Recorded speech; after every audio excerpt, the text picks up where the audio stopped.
नमस्कार। SBT news में आपका स्वागत है। पेश है 6 अगस्त मंगलवार सुबह 6:15 बजे राजस्थान की बड़ी खबरें।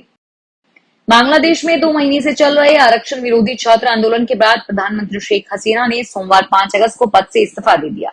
वे सेना के विमान से रवाना हुई और खबरों के मुताबिक उनकी बहन रेहाना भी उनके साथ है। मीडिया रिपोर्ट्स के मुताबिक उनका विमान गाजियाबाद के हिंडन एयरबेस पर उतरा। इसके बाद वे लंदन, फिनलैंड और दूसरे देश में जा सकती है। बांग्लादेश के सेना प्रमुख ने कहा कि हम अंतरिम सरकार बनाएंगे और देश को अब हम संभालेंगे। आंदोलन में जिन लोगों की हत्या की गई उन्हें इंसाफ दिलाया जाएगा।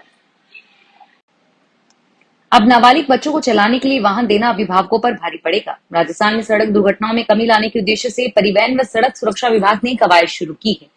अधीक्षकों को पत्र लिखकर कार्यवाही के लिए भी कहा गया है। प्रदेश भर में नाबालिग बच्चों के वाहन चलाने पर अब उनके परिजनों पर भी कानूनी कार्यवाही होगी। और इतना ही नहीं, नाबालिग बच्चों को वाहन चलाने की अनुमति देने या चलवाने का प्रेरित करने वाले अभिभावकों पर 3 साल तक की सजा हो सकती है और साथ ही 25,000 रुपए का जुर्माना भी लगाया जाएगा। सुप्रीम कोर्ट ने सोमवार को कावड़ यात्रा के मार्ग पर स्थित दुकानदारों को नेम प्लेट लगाने वाले निर्देश पर रोक लगाने वाली 22 जुलाई के अंतरिम आदेश को आगे बढ़ा दिया है। 22 जुलाई को सुप्रीम कोर्ट ने उत्तर प्रदेश, उत्तराखंड और मध्य प्रदेश सरकार के निर्देश पर अंतरिम रोक लगाते हुए कहा था कि हम विवादित गाइडलाइन पर रोक लगाने के लिए अंतरिम आदेश पारित करना उचित समझते हैं और साथ ही दुकानदारों और रेस्टोरेंट, खाद्य और विक्रेताओं, फेरी वालों आदि सहित कावड़ियों को दिए जाने वाले भोजन स्पष्ट रूप से प्रदर्शित करना चाहिए। आरपीएससी की वरिष्ठ अध्यापक प्रतियोगी परीक्षा 2022 में अपनी जगह पर 2 अलग-अलग डमी कैंडिडेट्स बिठाने वाले अभ्यर्थी को एसओजी ने गिरफ्तार किया है। अजमेर एसओजी के एडिशनल एसपी मुकेश सोनी ने बताया कि आरोपी ने हिंदी और सामान्य ज्ञान की परीक्षा में एडमिट कार्ड में एडिटिंग करके डमी कैंडिडेट्स को परीक्षा देने भेजा था। राजस्थान में नेता प्रतिपक्ष टीकाराम जूली ने कहा है कि सोमवार को कांग्रेस विधायक मुकेश भाकर को सदन से बाहर निकालना और महिला सदस्य के साथ हाथापाई करना निंदनीय है। श्री जूली ने मीडिया से बात करते हुए कहा कि आज प्रदेश में संवैधानिक संकट खड़ा हो गया है। उन्होंने कहा कि अब देश में सीआरपीसी की जगह नए कानून लागू हो चुके हैं और हमने आसन से मांग की है। इस पर सरकार का जवाब आना चाहिए, लेकिन सरकार इस पर कोई जवाब नहीं देना चाहती। राजस्थान में बारिश के चलते कई जगह बाढ़ जैसे हालात पैदा हो गए हैं। प्रदेश के कई जिलों में सोमवार को भारी बारिश के चलते कहीं रेल तो कहीं सड़क मार्ग बाधित है।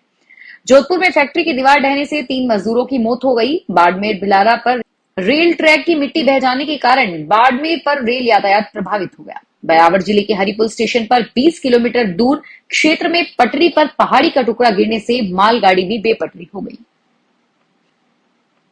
शहीद होने पर उनके परिजनों को कारगिल पैकेज की सभी सुविधाएं देगी और ये सभी सुविधाएं केंद्र के अतिरिक्त होंगी। विधानसभा में नेता प्रतिपक्ष टीकाराम जूली के सवाल के लिखित जवाब में सरकार ने अग्निवीरों के शहीद होने और विकलांग होने पर कारगिल पैकेज की सभी सुविधाएं देने की घोषणा की है। शहीद अग्निवीर की पत्नी को कारगिल पैकेज के तहत 25 लाख का नगद, 25 बीघा नहरी जमीन या एमआईजी का मकान, सरकारी नौकरी, बच्चों की फ्री शिक्षा, माता पिता को 5 लाख की एफडी और रोडवेज में फ्री यात्रा की सुविधा मिलेगी। जयपुर में तीज महोत्सव से पहले 455 किलो का घेवर बनाया गया। 4 दिन से इस घेवर को बनाया जा रहा था, लेकिन 4 बार ये टूट गया। 5वें दिन 5 से 6 घंटे में घेवर बनकर तैयार हुआ। नगर निगम जयपुर की मेयर ने तीज महोत्सव के लिए इसे तैयार करवाया है। इस घेवर को बनाने के लिए कढ़ाई और घेवर को उठाने के लिए फ्रेम भी अलग से तैयार किया गया है। घेवर को लालकोठी स्थित सोडानी स्वीट्स ने तैयार किया है। छत्तीसगढ़ के रायपुर में संपन्न 46वीं नेशनल आर्म रेसलिंग चैंपियनशिप में राजस्थान के खिलाड़ियों ने महिला व पुरुष वर्ग के विभिन्न भार वर्गों में 4 रजत व 5 कांस्य पदक जीते हैं। यहां प्राप्त जानकारी के अनुसार 1 से 5 अगस्त तक आयोजित इस प्रतियोगिता में राजस्थान के 13 महिला और 35 पुरुषों ने भाग लिया।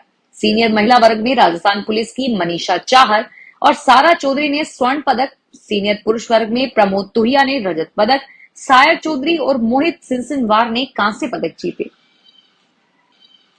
बीकानेर जिला कलेक्टर नम्रता विष्णु ने कहा है कि जिले में 9 शहरी आयुष्मान आरोग्य मंदिर बनाए जाएंगे और इसके लिए भूमि आवंटन का कार्य प्राथमिकता से किया जाए। अधिकारियों के साथ चर्चा के दौरान उन्होंने ये दिशा निर्देश दिए। राज्य सरकार द्वारा भीनासर, बजरंगोरा, चक्रगरबी, खतुरिया कॉलोनी, श्री डूंगरपुर में नए शहरी आयुष्मान आरोग्य मंदिर बनाए जाने की स्वीकृति दी गई है। राजस्थान में अजमेर डेयरी के अध्यक्ष रामचंद्र चौधरी ने जिले में सोमवार को अतिवृष्टि से ग्रामीण क्षेत्रों में संपर्क कटने पर जिला कलेक्टर डॉक्टर भारती दीक्षित से संपर्क बहाली का आग्रह किया है। श्री चौधरी ने डॉक्टर दीक्षित को लिखे हुए पत्र में जिले में अतिवृष्टि से प्रभावित किशनगढ़, कासीर, जोरावरपुरा, गोठियाना, बंथली और श्री रामपुर का संपर्क मुख्य मार्गों से टूटने की जानकारी दी।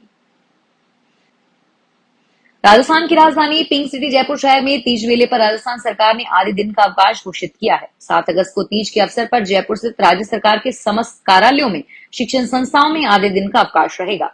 इस बार जयपुर में 7 अगस्त को तीज मनाई जाएगी और छोटी काशी के नाम से प्रसिद्ध धार्मिक नगरी जयपुर में 7 अगस्त को हरियाली तीज धूमधाम से मनाया जाएगा।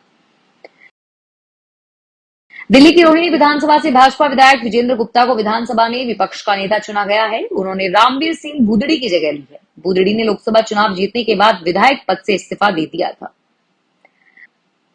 बीकानेर में जगह जगह हुए अतिक्रमण हटाने के लिए प्रशासन ने सख्ती दिखाई है। सोमवार को नथुसर गेट से पुष्करना स्टेडियम तक दुकानों के आगे हुए अतिक्रमण तोड़ दिए गए। इस दौरान बड़ी संख्या में पुलिस अधिकारी भी मौजूद रहते हैं। पिछले दिनों स्थानीय अदालत के आदेश के बाद प्रशासन ने कार्रवाई की है। बीकानेर के नथुसर गेट से जूनागढ़ तक जगह जगह कब्जों को हटाने के लिए अपर जिला व सेशन न्यायाधीश ने नगर विकास निगम को सख्त आदेश दिए थे कि 15 जुलाई को विभागों को अपनी रिपोर्ट्स पेश करनी है। जैसलमेर में पिछले 4 दिनों से चल रही सफाई कर्मियों की हड़ताल सोमवार को समाप्त हो गई। नगर परिषद सभापति हरिवल्लभ कल्ला और द्वारा मांगों को सरकार तक पहुंचाने और जल्द समाधान करने का आश्वासन देने के बाद सफाई कर्मियों ने अपनी हड़ताल वापस ली। फिलहाल इस बुलेटिन में इतना ही और फिर हाजिर होंगे तमाम बड़ी खबरों के साथ। धन्यवाद।